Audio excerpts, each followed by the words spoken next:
The Cowboys bounced back again, improving to 10-1 after losses since 2021.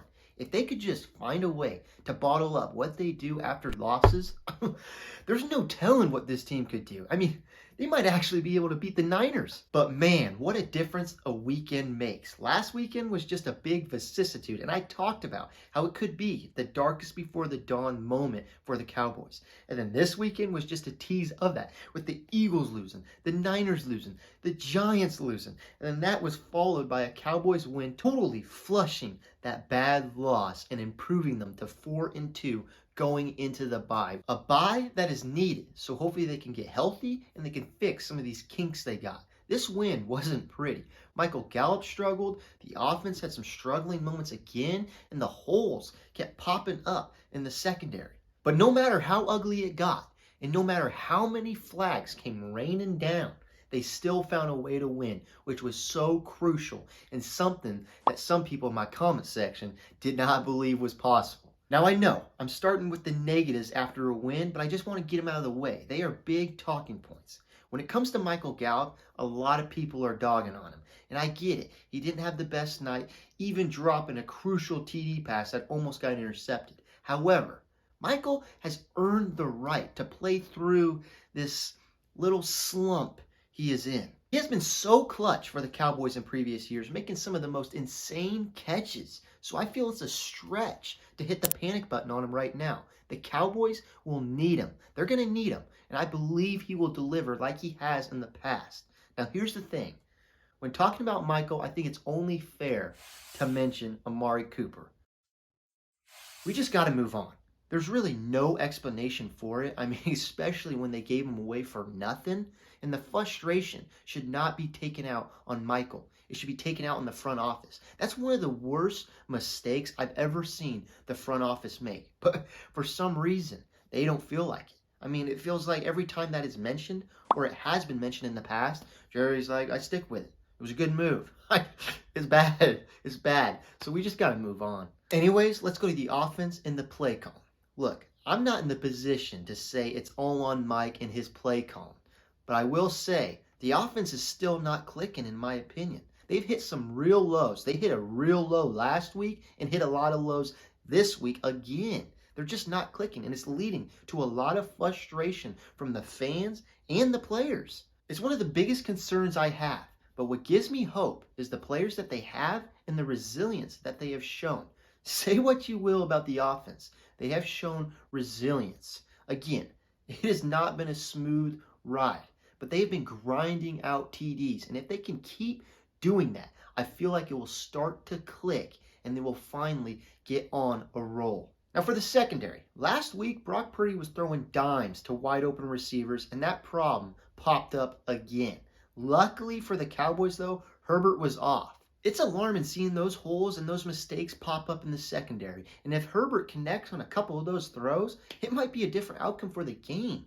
But what gives me hope, like Michael Gallup and like the offense, is that they stepped up at so many crucial points in this game, whether it's Derone on 4th down or Gilmore to seal the game at the end. Like I said earlier in the year, and something I still agree with, the secondary is one of those things I'm most confident about with the Cowboys. The depth they have is unreal. However, when Trayvon went down, it seems just the secondary is a little concerned. That's all I'm saying. It's a concern. And then lastly, with the concerns, the Cowboys just need consistency. They got consistency winning after losses. However, they need it week to week, especially if they want to make a playoff run.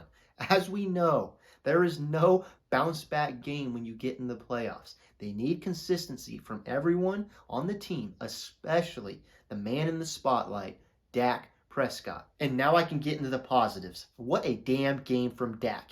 Him and his eccentric elusiveness saved the game for the Cowboys, and there's no arguing about it. He outplayed Herbert, being a big reason why they won this game. When Dak is using his legs to get first downs or tuds, or using his legs to escape from the pocket, extending plays, is when he is at his best and this offense is at its best and really starts to thrive. Say what you will about Dak, everyone's got their opinions and I respect it. but he has proved it time and time again. When he's on the move, he is deadly accurate. Now I know, what about that throw he missed to Tony? I get it, and he's probably the first one to admit that he wants that one back.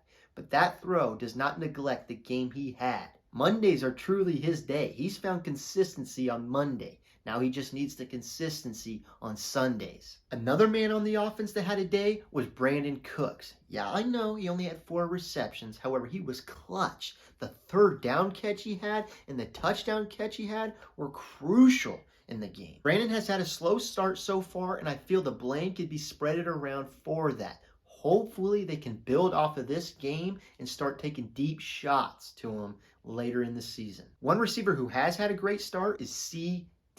He is just on a tear, and I don't know if forcing him the ball is the right thing to do. However, his open is not a regular receiver open.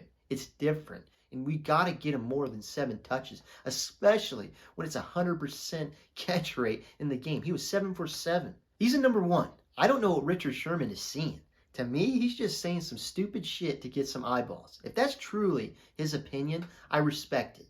But if he's saying that to get some attention, ever since they drafted him, I don't think you can say he hasn't delivered. And he's taken a step every year, living up to that 88. They just got to start treating him like an 88 and giving him shots, taking shots with him. For instance, that 8 seconds at the half, why not take a shot?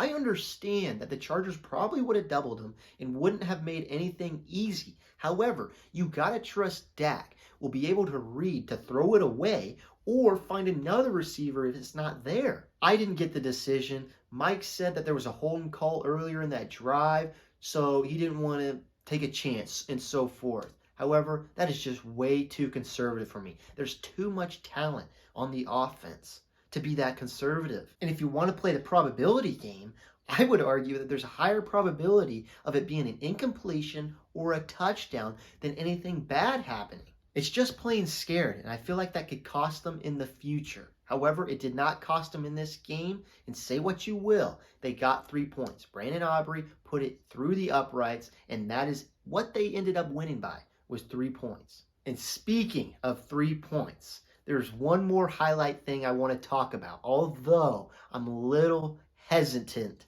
to talk about it.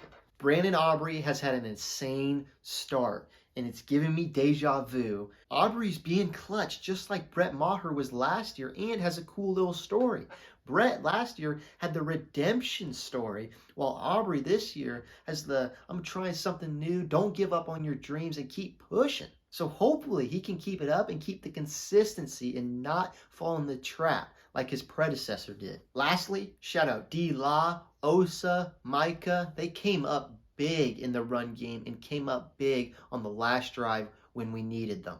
So with that being said, it's on to the bye and on to the other LA team.